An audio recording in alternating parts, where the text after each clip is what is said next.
Good morning, students. I hope you all were clear with yesterday's topic, that is the common size profit and loss account. Today I would be dealing with the topic that is common size balance sheet. So first let's take down the meaning of common size balance sheet. It is a statement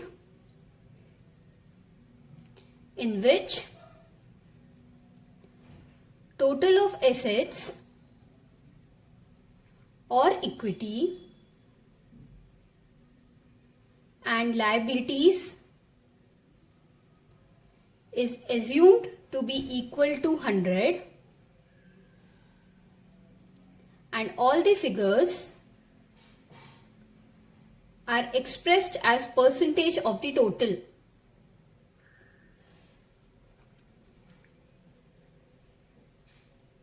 Which means that the total of assets and liabilities would be 100 and rest all the individual items would be expressed as percentage.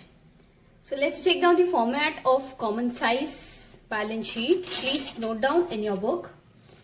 First we will write the name of the company, then common size balance sheet as on whichever years have been mentioned. So you all will be having 4 main columns and again 2 substitute columns for the years. First column will be particulars, then we have note number, then absolute amounts for 2 years, that is 2012 and 13. Percentage of balance sheet total 2012, 2013. So please follow this format as it is very, very important and all your sums should be according to the format. So first heading would be equity and liabilities. Under that, first one we have shareholders fund. Under shareholders fund we will be having share capital, reserves and surplus. Second we have non-current liabilities which we have only two items, that is long-term borrowing, long-term provisions. Then we have current liabilities which has short-term borrowing, trade payable, other current liabilities, short-term provisions. On the next side, second main subheading would be assets. Under assets we will be having first one non-current assets. Under non-current asset we have fixed assets, that is tangible assets, intangible assets. Then we have non-current investment, that is long-term loan and next is long-term loan and advances. The second one would be current assets which we have current investment, inventory, trade receivable, cash and cash equivalent, short-term loan and advances, other current assets. So this is the format. Please learn the format, take down in your notes and any doubts, let me know. So let's start with the problems. So the first problem which we would be doing is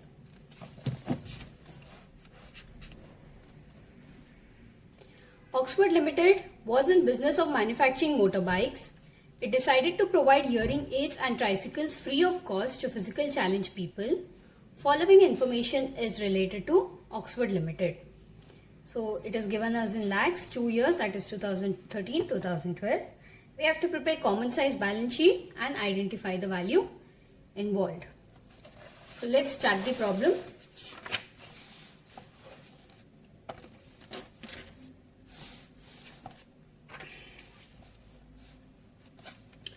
First we would be writing name of the company, that is Oxford Limited.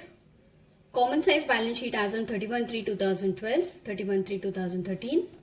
Then we have particulars, note number, absolute amount for 2012-13, percentage of balance sheet total for 2012 and 13. So let's start. What is the first main heading we have? It is equity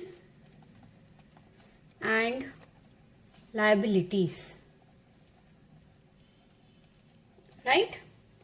Under equities and liabilities, first again we have shareholders funds, right? Under that first we have share capital. So in the problem we have been given equity share capital and preference share capital. So here we would be writing the total. So in 2012 it is 16 plus 2, that is 18. And 2013 it is 16 plus 2, 18, right? Next, second we have B under shareholders fund, reserves and surplus. What is the amount for reserves and surplus? 2012 it is 4. So this is in lakhs. So please note down in lakhs. Okay. And for the second year we have 5.4. Clear? So how do we do it? First we should write everything so that we get the total of both the assets and liabilities.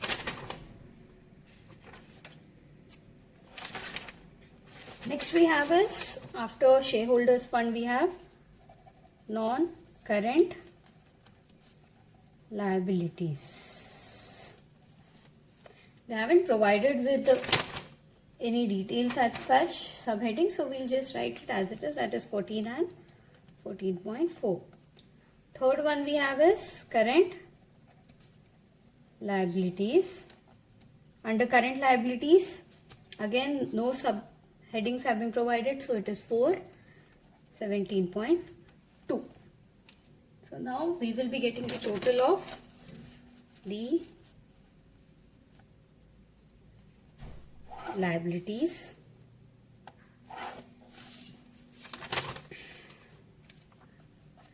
It's 40 and 45. What do we take the percentage as? 100 and 100. Clear? So percentage, how do we find out? 18 divided by 40 into 100. You can take down working notes at the end of the sum.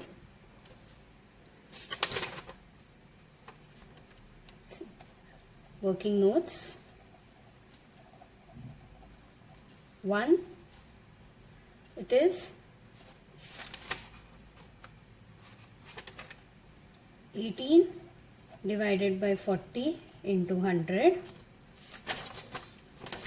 which is 45%. So here you write 45% and you write here up note number 1.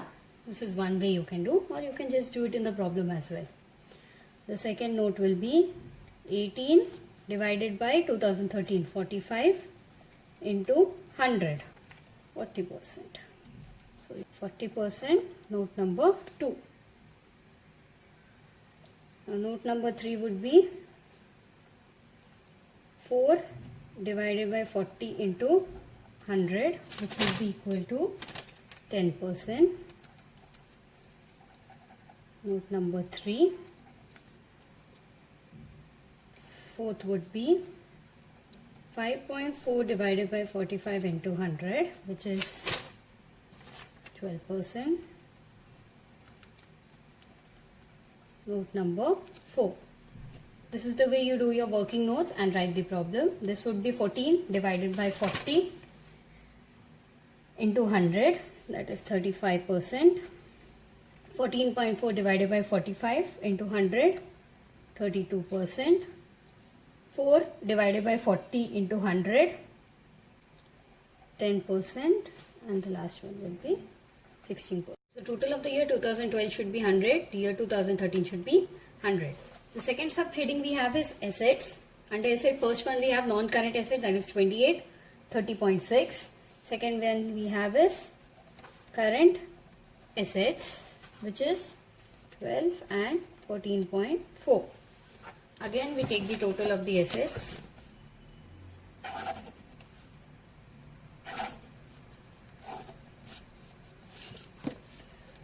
Total and total. It is 40, 45, this would be 100 and 100. So it is 28 divided by 40 into 100, 70, 12 divided by 40 into 100, 30, 30.6 divided by 45 into 100, 16, 14.4 divided by 45 into 100, that is 32. This is the way you work out the common size balance sheet. Let's take down one more problem and solve it. Prepare a common size balance sheet and comment on the financial position of J Limited and L Limited. The balance sheet of G Limited and L Limited are given below. So in this particular problem, we have to compare the balance sheet of two companies, that is the G Limited and L Limited. So again, what is the first step? G Limited and L Limited common size balance sheet as on 31/3/2014. Particulars, note number, G Limited amount percentage, L Limited amount and percentage. What is the first heading? Equity and liabilities.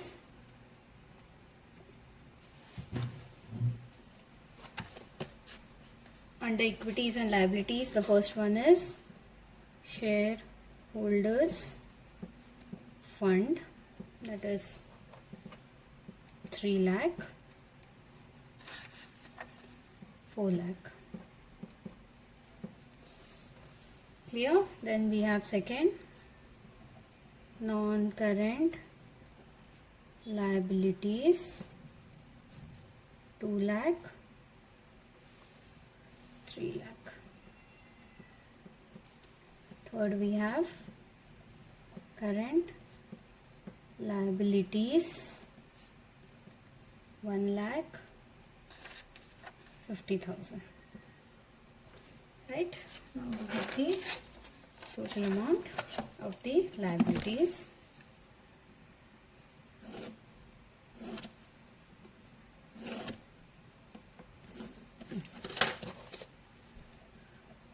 Total 6 lakh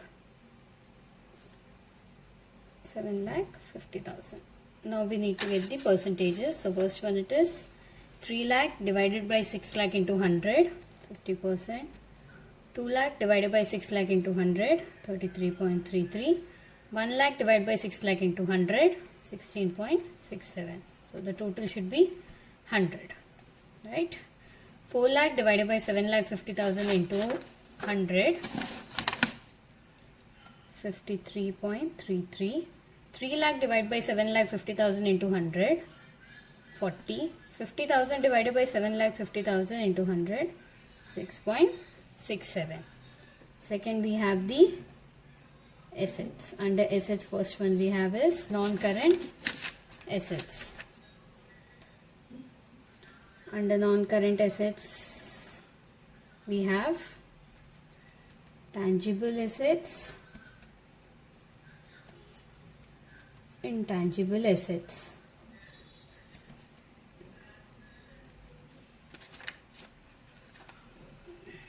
Two lakh 50,000, 1 lakh 50,000,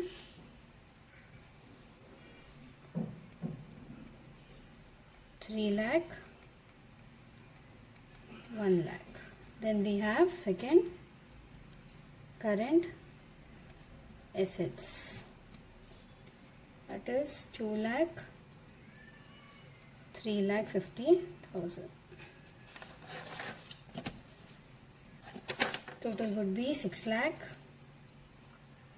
and 7 lakh 50,000.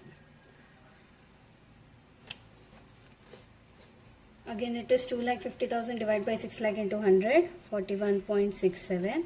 1 lakh 50,000 divided by 6 lakh into 100, 25. 2 lakh divided by 6 lakh into 100, 33.33.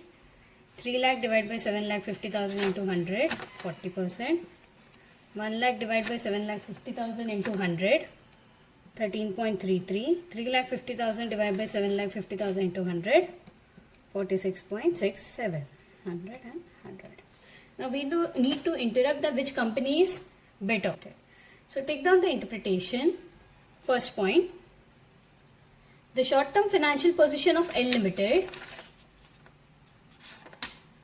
is definitely better as compared to G Limited. Full stop. The current liability of L Limited are 6.67% of total funds invested, whereas a proportion of current assets in these funds is 46.67%. On the other hand, the current liabilities of G Limited are 16.67% of total funds, and current assets are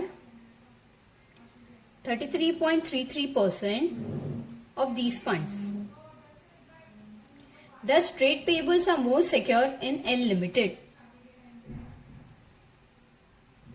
Second point, the long-term financial position of L Limited is better than G Limited because shareholders' funds are 53.33% of total funds in the case of L Limited, while it is 50% in G Limited.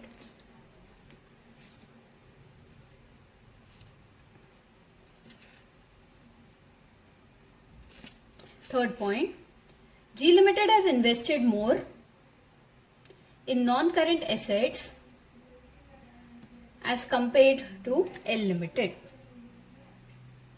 Clear?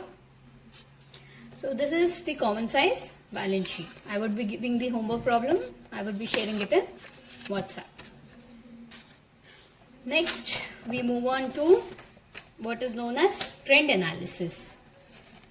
So in this particular chapter, we had comparative statements, we had common size statement, now we have trend analysis. First, write down the meaning. Trend analysis determine the direction upwards or downwards and involves the computation of the percentage relationship that each item bears to the same item in the base year. Trend analysis is nothing but we compare the same item over the few years. For example, if we are comparing sales, we would be comparing it for 5 to 6 years, taking 1 year of sales as the base year. So write a formula. How do we calculate trend percentage? Trend percentage is equal to present year value divided by base year into 100. So let's take down the problem. Just see this. Calculate the trend percentage from the following figures of sales, stock and profit of X Limited, taking 2010 as the base year and interpret them. So we have been given year, sales, stock, profit before tax. It is in lakhs. So I would be giving you the solving the solution and explaining it. So first we will write here trend percentage. Base year is, they have already given us 2010 in lakhs. Okay. So first column is year, then we have sales rupees, then we have trend percentage of sales, then we have stock rupees, trend percentage again, profit, trend percentage. So yours would be 2010, 2011, 2012, 2013, 2014. Sales amount has been given to us 1881, 2340, 2655, 3021, 3768. Stock 709, 781, 816, 944, 1154, 321, 435, 458, 527, 627. Now we will calculate the trend percentage. What's the formula? Present year value. What is the so first one would be 100. As base year is 2010, the trend percentage for 2010 for sales, stock and profit would be 100. Now we calculate for 2011. It is present year value. What is the 2011 present year value? We can write working notes here. 2340. What is the base year 2010 value? 1881 into 100. It is 124.5.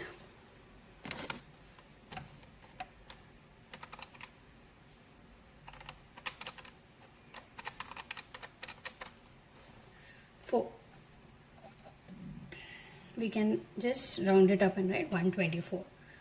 For 2012, what do we write? 2655 divided by 1881 into 100, which would be equal to 141. Same way, 3021 divided by 1881 into 100. 3768 divided by 1881 into 100. We get the percentage for sales. Next we find out for stock. It is, base year is 708. For 2011 it is 781 divided by 709 into 100. 110. For 2012 it is 816 divided by 709 into 100. It is 115. 944 divided by 709 into 100. It is 133. 1154 divided by 709 into 100. 163. Same way in the case of profit. 435 divided by 321 into 100. 458 divided by 328 into 100. 143. 527 divided by 321 into 100. 164. 627 divided by 321 into 100. 195. This is the way we solve one type of problem in trend percentage. Now they have asked us to interpret the results. What will the result be? We can see that the trend percentage of sales is increased over the years.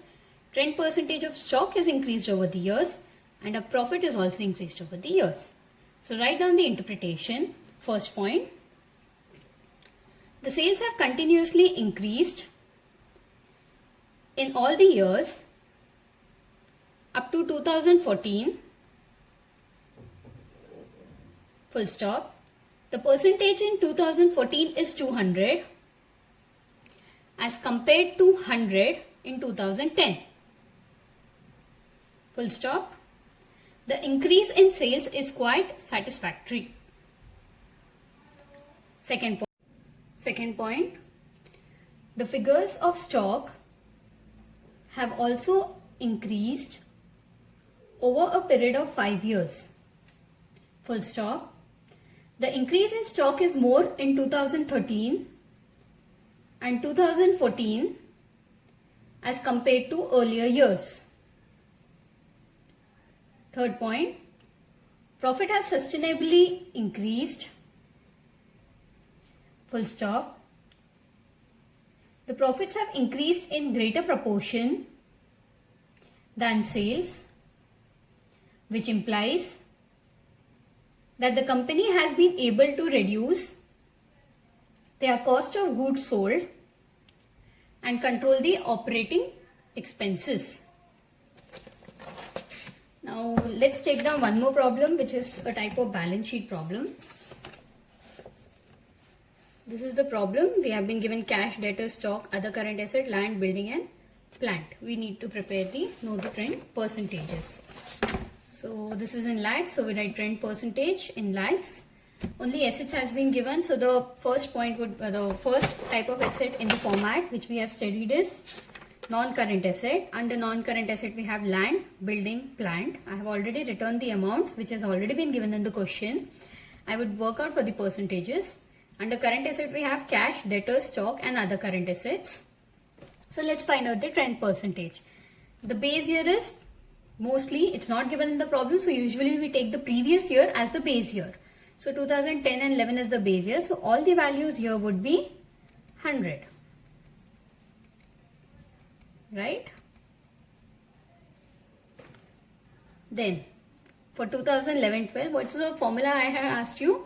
Present value divided by base year into 100. So here the base year, for your information, just to write 2010 and 11. Okay. So 500 divided by 400 into 100, that is 125. 1000 divided by 800 into 100, 125. 1000 divided by 1000 into 100, 100. 500 divided by 400 into 100, again it is 125. 1200 divided by 800 into 100, 150. 1200 divided by 1000 into 100, 120. 500 divided by 400 into 100, 125. 1500 divided by 800 into 100, 187.5. 1500 divided by 1000 into 100, it is 150. Now we total everything, not the percentages, just this. Percentages again of the total we need to find out. Same way we do the current assets. 120 divided by 100 into 100, that is 120. 250 divided by 200 into 100, 125. 400 divided by 300 into 100, 133.33. 75 divided by 50 into 100, that is 150. 80 divided by 100 into 100, 80. 325 divided by 200 into 100, 162.5. 350 divided by 300 into 100, 116.67. 125 divided by 50 into 100, 250. 140 divided by 100 into 100, 140. 400 divided by 200 into 100, 200. 500 divided by 300 into 100, 166.67. 150 divided by 50 into 100, that is 300. We get the total 650. This remains 100 as it's the base year. 845, 880 and 1190. So we get the total, that is 2200 plus 650, 2850. 2500 plus 845, 3345. This is the base year, again it remains 100. 2900 divided by plus 880, 3780. 3500 plus 1190, that is. So now we need to find the percentage of the total. It is the same formula, current year by base year into 100. So 2500 divided by 2200 into 100. 2900 divided by 2200 into 100. 3500 divided by 2200 into 100. For the current asset it is 845 divided by 650 into 100. 880 divided by 650 into 100. 1190 divided by 650 into 100. And same way for the total assets. They have asked us to interpret the result, so please write down. Point number 1. The assets have exhibited a continuous increasing trend over the period. Full stop. Point number 2. The current assets increased much faster than the non-current assets. Point number 3. Sundry debtors and other current assets and buildings have shown higher growth. I hope you all are clear. If any doubts, please let me know. I would be sharing the homework problem in WhatsApp group. Thank you.